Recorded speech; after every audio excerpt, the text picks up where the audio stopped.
आजचा चहा रोजच्यापेक्षा वेगळा आहे, कारण गवती चहा आलं आणि तुळस घालून केलाय. सगळ्यांना जवळपास सर्दी आहे. गरम कडक चहा घ्यावा म्हटलं, परंतु कशाचं काय, तेवढ्यात शांभवी उठली आणि माझा चहा थंड झाला, त्याच्यावर साय आली. थंड चहा घेतला. सो इथे गॅसवरती मी पॅन ठेवला, त्याच्यात साजूक तूप टाकले आणि मखाने टाकलेत. स्त्रीला 5 वाजता छोटीशी भूक लागते, तर त्यासाठी काहीतरी हेल्दी ऑप्शन हवा म्हणून याच्यामध्ये थोडीशी हळद घातली आहे, मीठ घातलेलं आहे आणि हे छानपैकी मिक्स करून घेते. हे आता तयार झालंय. एअरटाईट कंटेनरमध्ये मी हे स्टोअर करून ठेवते. तुम्ही तोपर्यंत बहीण भावाचा दंगा बघून घ्या.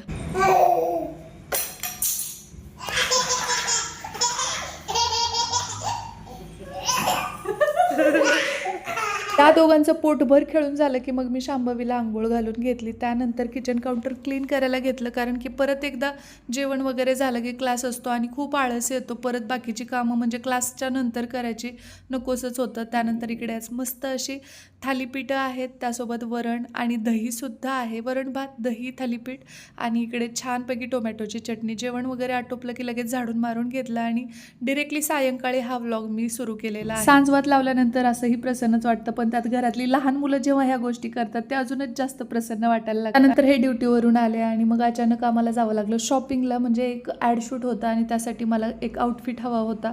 सो तिथे 2-4 ऑप्शन बघितले, पण मला तितके काही सूट होत नव्हते, कारण आता माझं वजन पहिल्यापेक्षा वाढलेलं आहे आफ्टर डिलेवरी. मग मी 1-2 स्लीवलेस पण ट्राय केले, पण मला इतके ते बोर दिसत होते ना. त्यानंतर मग फुल स्लीव्जमध्ये मी काही ड्रेसेस ट्राय केले आणि त्यातला घेऊन सुद्धा आले. आणि इथे परत मग घरातलं जे काही राशन वगैरे थोडंफार संपलं ते, आणि उद्या कोजागरी पौर्णिमा आहे त्यासाठी दूध मसाला घेऊन घरी आलो.